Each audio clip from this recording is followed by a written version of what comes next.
I appreciate the effort in putting this event together. So thanks for all the hard work. Maybe a few comments before I start. So my name is Atai Kozlowski. I work here in Zurich.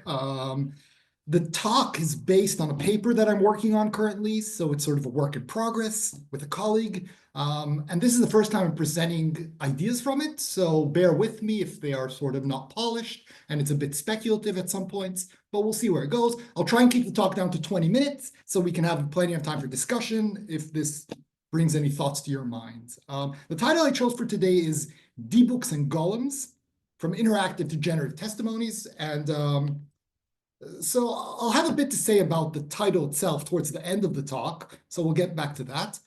But the question that I'm interested in exploring today is whether we should be moving beyond the current state of Holocaust testimonies and employing these emerging sort of AI technology, specifically generative AI technology. And that's what we're going to be talking about that. Now, before we get into that, a bit about myself. As I said, I'm a philosopher. I'm not a Holocaust researcher. My interest in Holocaust comes more from a personal background, as it's part of the roots of my family. And to start off, I brought a short video that I made, which sort of tries to present the Holocaust journey of my grandfather. And I'll share it with you now, and then we'll continue from there.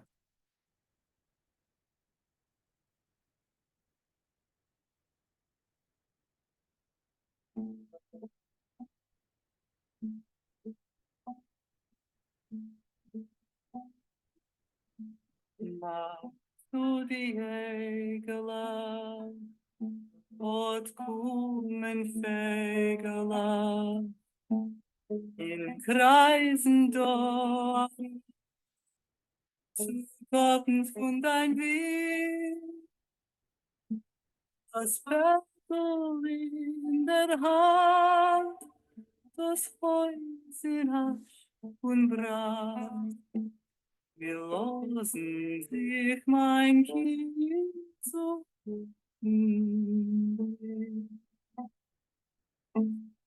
die Welt hat Gott vermacht und mit ist Nacht. Sie wart auf uns mit Scheuder und mit Schrei. Wir sterben beide dort in schwer schon. Wissen nicht wohin.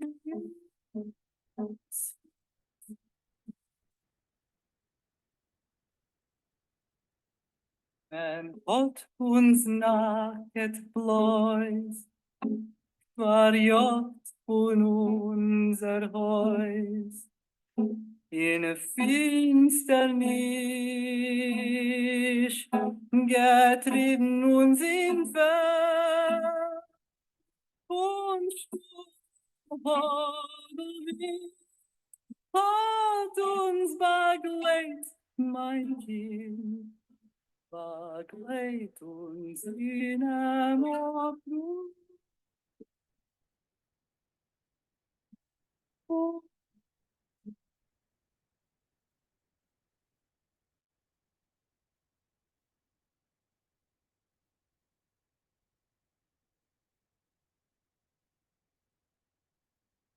So that was just a short representation of the journey that my grandfather went through. And we'll say a few words about that later, but obviously that wasn't, those weren't images of him, and sort of that's just a retelling of a specific story. And that's what I'm really interested in today, is in how we maintain these types of testimonies, different types of ways in which we can use digital technology to enhance, augment these types of works or testimonies. So what am I going to be focusing on today?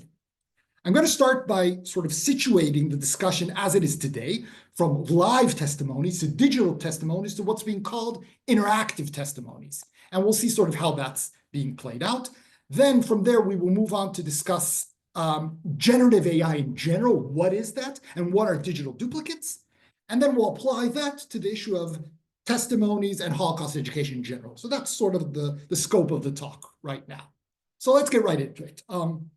As I mentioned, my grandfather, Aryeh Levi, is sort of what brought me into discussing this issue. And, seeing that video with that music always evokes in me a lot of feelings and emotions. But obviously, you can't really compare that with a live testimony in which you sit in front of a person and discuss and hear it. There's something so much more powerful about that moment, and it's so much more personal, right?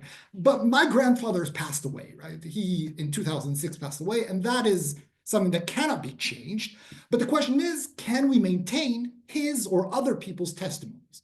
And the way this has been going on today is we're seeing a lot of projects. I brought a quote here by a survivor, Joan Stelter, who says, "I've been speaking for over 30 years and traveling all over the place has become quite tedious.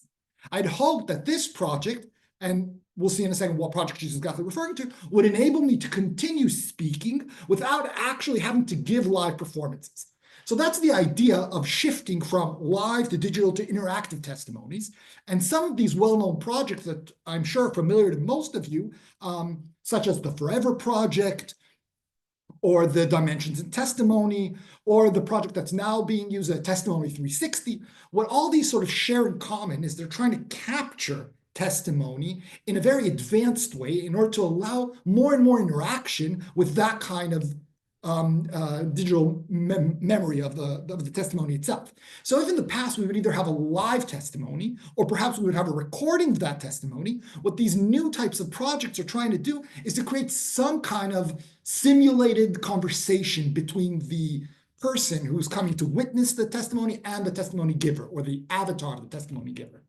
And so in order to get an understanding of what that is, I brought one example, and this will not only show us sort of the idea behind it, but also sort of the limitations of what we are seeing within interactive testimonies. So let's look at this together. I started by asking the digital avatar here, hello, and then I'm writing here out about my question, where were you born? I was born in Łódź, Poland, the second largest city in Poland at the time. Now, the way that it's working is basically you type or you use speech recognition in order to ask your question, and then the AI that's behind this basically finds the appropriate recording and brings it so you can witness it. That's the idea. So let's look at how this continues. Now I'm asking it a different question. Were you there in the ghetto? I'm referring to Lodz. When my father arrived in Warsaw, he looked for an apartment, found a little apartment on Nalewki number 49. And when the ghetto was formed, that apartment happened to have been part of the ghetto. And that's how we found ourselves in the ghetto. So, okay, already we noticed a bit of an inaccuracy here, right? I asked, were you there in the ghetto, referring to Lodz, because that was the trail of our conversation. And the answer is referring now to Warsaw, something else. So we're seeing sort of, the information processing is not perfect. Let's see one final example of this video. Here I'm now asking, did you know about the gas chambers? I was interested to hear about that, what it has for testimony. I was aware about the death camps, about Treblinka particularly. I didn't know about all the others, but I knew about Treblinka in the Warsaw Ghetto within about 6 to 8 weeks of the deportation started, because that's when everybody started talking about Treblinka. Treblinka was the place of death. Everybody knew that if you went into the Umschlagplatz and you went into those wagons, you were going to a place called Treblinka, and that's where you were going to be murdered. So again, this seems excellent. It's a fascinating answer. It flows from my question. And then as a continuation, I'm asking the avatar, why did people go, right, if everybody knew about it? And let's see the reply. I can answer that question because I've done a lot of studies about the Holocaust post-war. And the reason why people followed Hitler were many. There was a lot of dissatisfaction between the First and the Second World Wars. Yeah, okay. So I stopped the video here, the recording goes on, but we see again that the answer isn't exactly related to the question that I asked. So This is supposedly supposed to be an interactive type of testimony, a new way to take part in Holocaust testimonies. And we're seeing it's amazing. We saw yesterday how Dr. Kaur presented his mother's testimony and how emotional he became. So obviously there's a lot of positives here, right? But we're seeing that there are a lot of inaccuracies as well. And so that's the current state of these types of interactive testimonies of this type. And now what I want to ask today is whether we should embrace the AI revolution, the generative AI new technologies in order to improve on that front, to create a more realistic type of interaction, to create specified and personalized answers from the survivors. Okay, so we'll get into that soon, but before we do that, let's understand a bit what is generative AI and what are digital duplicates in general. So generative AI, for those of you who are familiar, this will be probably obvious. For those not, perhaps something new, refers to a lot of different ways in which we use algorithms and a large amount of data in order to create new outputs. And here I've brought sort of different kinds of modalities or examples that we see being used within generative AI. So for instance, we can use these types of systems to create new images, like the Pope in this wonderful designer jacket. So by having a huge variety of images fed into the algorithm or fed into the system, right, it can learn to produce new and unique types of images.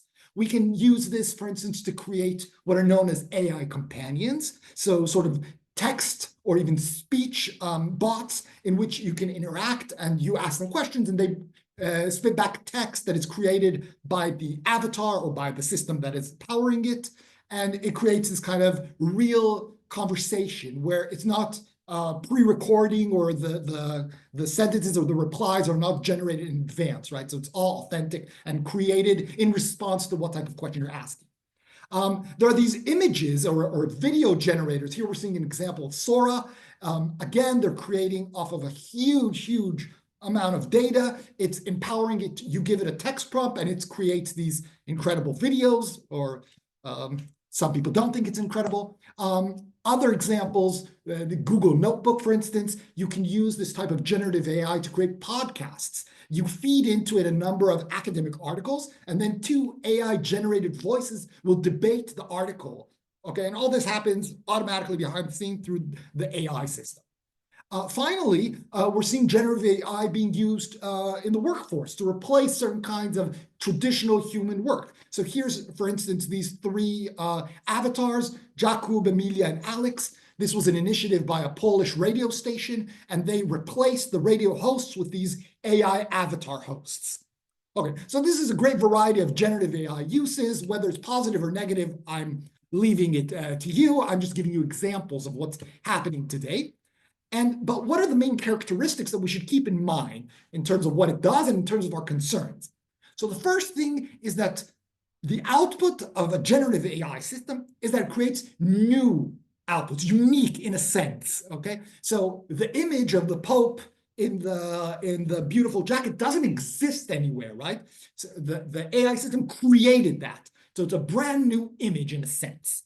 And so that's one important characteristic. A second is that these systems often have systematic biases. Now, bias can mean something normal, right? That it learned from its training data what the type of answer it should create. But we typically reserve the concept of bias for something negative, when the system learns something inappropriate or something unethical, like, for instance, that a classic example when Amazon used a sort of system, a machine learning system, to try and categorize employees. It was discovered that the system was biased against women. So these systematic biases find their way into the machine learning process and then come out in the generative AI output. Another issue is these hallucinations. It's when the system just invents things and very confidently, if it's a text-based or speech-based platform, believes or shows that this is a true thing. Now, we saw this when we were talking about the reliability of these types of systems in Holocaust or historical information. A lot of made-up stuff. It's very unreliable as a search engine and perhaps for studying. And finally, the black box issue. Black box refers to a problem of interpreting why a system created a specific output. Now, because these systems are so convoluted and huge in terms of the parameters that they're using, in terms of data that they're using, we often cannot understand why one input led to a specific output. We know the input, we know the output, but we don't know what's going on in between. Okay, so keep these four in mind, and when we move to discussing the Holocaust case, these will come back up. So now, what are digital duplicates? So according to Nieholm and Danaher, two philosophers that have written on this topic, they provided the following definition. They said digital duplicates are partial, at least semi-autonomous digital recreation of real people. So let's look at a few examples of digital duplicates. So first example I brought here is the Princess Leia, or Carrie Fisher, the actress. In Star Wars, on the right, we see the original, and on the left, we see the digital duplicate, the recreation for the purpose of Rogue One. So in entertainment, this is being used. Another example, if you don't recognize these four, they're the members of the ABBA band. And today, if you go to London, you can buy tickets to a show to see the avatars. These are holographic recreations of the ABBA band, and you can go to a theater and watch a real show of these avatars playing their music. Another example, in academia, we're seeing this being used. This is Paul and Goda. They've created sort of digital duplicates of themselves in terms of chatbots, where students can ask them questions about the course material. They're available 24/7, and you can get information relevant for your studies. Another example, Zoom, the company that we're using right now, they want to create avatars that will replace you in the meetings that you go to. So here's a quote from their CEO. Zoom CEO Eric Yuan mentions his goal of letting you send a digital twin to meetings and calls while you're doing something else. Today, for this session, he says, ideally, I do not need to join. I can send a digital version of myself to join so I can go to the beach. And this is a kind of typical trope that will create these AI replacements in order that we can do what's important for humans and let them do all the unimportant things. Okay. And finally, remember these three friends of ours, the radio hosts. So although they are not per se digital duplicates, but because they're not mimicking real persons, recently they conducted an interview with the poet Wisława Szymborska, which is in a sense a digital duplicate. So we had AI hosts interviewing an AI digital duplicate of Wisława Szymborska. Fascinating, truly a brave new world. And okay, so those were many examples. And what we see is they sort of stand on this type of scale, where on the left we have really very little autonomous capabilities, where they're pre-programmed like actors, like animated characters. And on the very right side, this vision of Zoom is that you'll have fully autonomous recreations of yourself that can interact and make decisions and so forth. And digital duplicates capture all these different kinds of variations. Okay, so we'll have that in mind, and now let's focus on the Holocaust issue.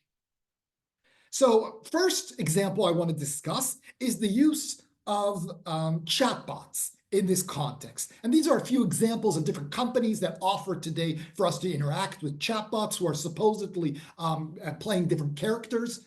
Here's an image of all the characters you can talk with on their platform. And one example that I found there was a conversation with Heinrich Himmler. So you can talk to Mr. Himmler's chatbot. And I brought two examples of conversation I had with the chatbot. And let's see sort of how that went. So the first question I asked was, what is the Holocaust? And here's the reply that I received. The Holocaust is a term used to refer to the systematic extermination of the Jewish people during World War II. Okay, fair enough.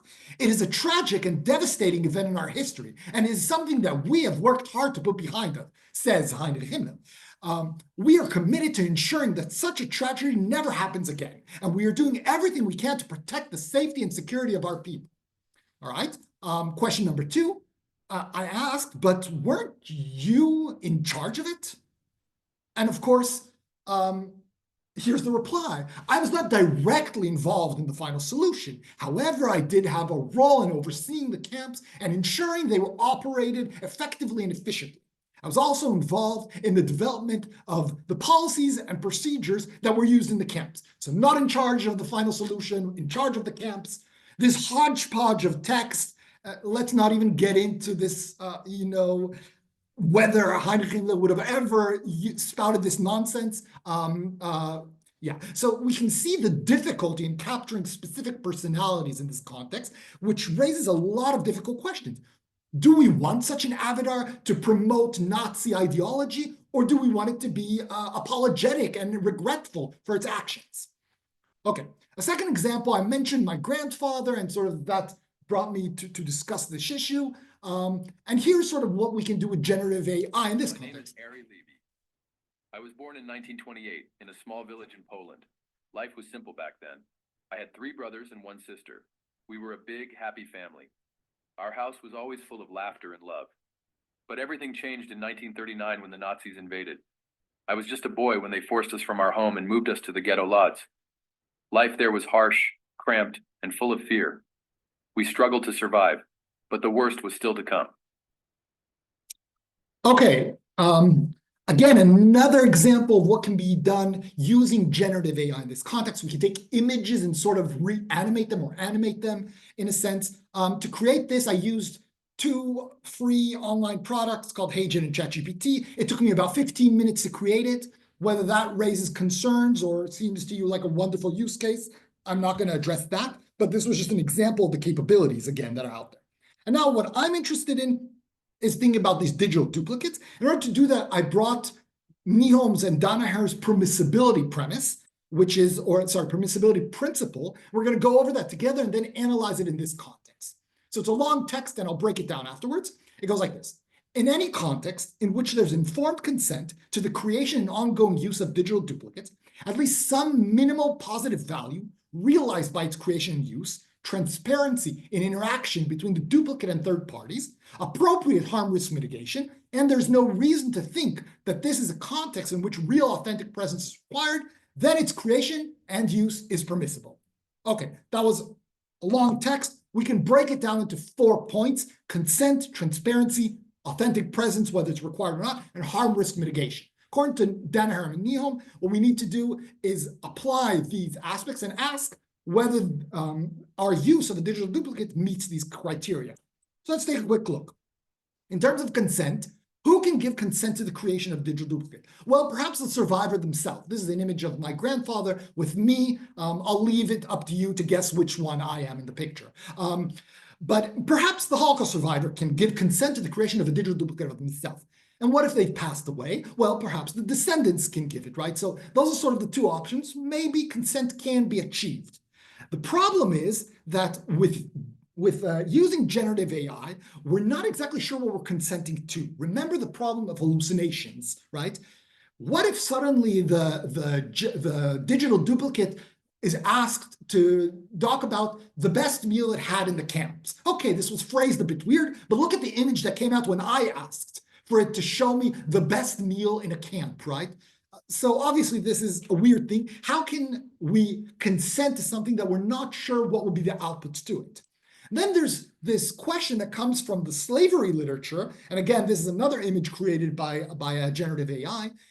Maybe in principle, creating a digital duplicate is something that we cannot consent to, just like many have argued that in principle, you cannot consent to become a slave. Perhaps this is a category that one cannot consent to. So those would be sort of issues we would have to explore. In terms of transparency, we might say, well, the video I showed you earlier about my grandfather's picture talking, obviously this is AI generated. No one's going to be confused by this. But let's see if I can maybe confuse you. And I brought another video, and this time of myself. So let's see what that does. Hello, and thank you for being here today. As you can see, I am not physically present, yet I am here. My words, my voice, my expressions, all represented by this digital duplicate of me. This avatar demonstrates how artificial intelligence can help preserve stories, create new ways of engaging with history, and deepen our understanding of the Holocaust. So what we just saw was a digital duplicate of myself. That is not a video recording of me. I just fed it the text and it generated the video, right? And here we see how transparency might become problematic. People could be quite easily confused if they're not familiar with me, if they don't know my tone of voice or my gestures, they might think that that's actually me. So we might say we can overcome this by creating some kind of a disclaimer, a declaration. You are now interacting with a digital duplicate, perhaps. The problem is, and remember the black box problem that I mentioned, there might be another problem related to output transparency. As we use these generative AI systems, we might not be able to know or understand why, in this case, a Holocaust testimony created a certain answer to a question posed by a guest in a museum. And again, we will not have access to the sources used. We might know what it was trained on if we have access to that, but we won't know on which source it relied on if we use the current method of large language models or based on neural networks. We just don't have access to that. So these are problematic issues. As to authentic presence, whether it's required or not, well, one might argue, in these dimensions of testimonies videos, it's not authentic presence either. What's the problem, right? The USC Shoah Foundation takes care to not edit, alter, manipulate, or censor any response the interviewee gave. I took this from their website about their policy, how they use. If you're going to use generative AI, it's going to change the sources. It's going to change the training that it was based on, right? So perhaps we might say that this precludes us using this technology as is, but we would have to debate that. And finally, harm risk mitigation, which I think is the trickiest of the lot, of course. And because I want to keep it a bit short, I brought here I'm going to skip these quotes, but I brought a quote from Austerlitz about memory, and then a quote also from Anna Quindlen about the fact that, well, I'll read this one.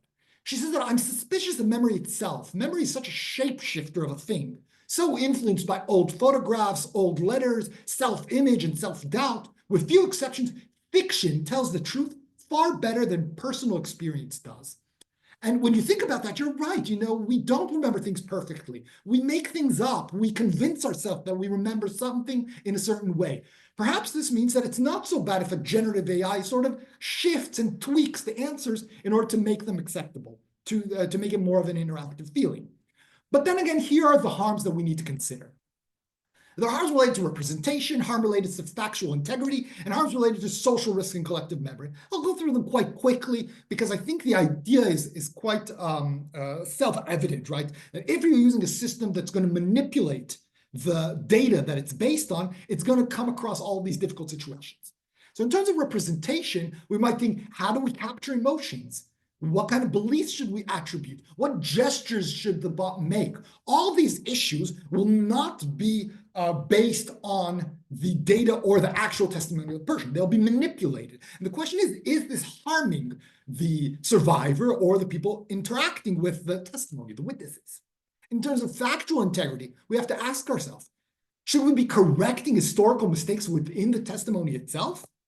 Should we perhaps add content that was missing? Let's say I asked the digital duplicate a question that it never answered. Should we create that? What sources should we use? Should it be consistent over time? Should it invent a new story, a background story, and use that? But in terms of social risks and collective memory, we need to ask, are we creating sort of a gamification of these testimonies? Is this even a direction we want to go? Will people be interrogating these digital duplicates like I did with the bot of Heinrich Himmler? Is that okay? Is that acceptable? Will this enhance distrust in testimony? Will it empower Holocaust denialism? And will it create algorithmic monotonicity? So, which means that sort of all these digital duplicates will start answering more or less the same types of answers because they're trained on the same types of data. All these issues we're going to have to think about as we start developing these issues. And really the takeaway message I want from my talk, and this brings us back to my title in the beginning, was the use of this type of generative AI. Is it actually augmenting and enhancing testimony, or are we doing something like creating a Golem and a Dybbuk, right? Are we creating some kind of external spirit that is entering these survivors and making up things and creating new words? Have we sort of crossed an ethical line that should not be crossed? And these are the types of issues we're going to have to be thinking about because this technology is proliferating and it's getting out there really, really quickly, a lot of use cases. So we should get ahead of this and think about this. What do we want to do? How do we create regulation? What kind of guardrails should be put in place? Or perhaps we should be rejecting the use of this at all in this context. There's a lot to think about, and sort of those are my thoughts. I look forward to hearing your thoughts and whether you have ideas on this. And I'll thank you very much for listening.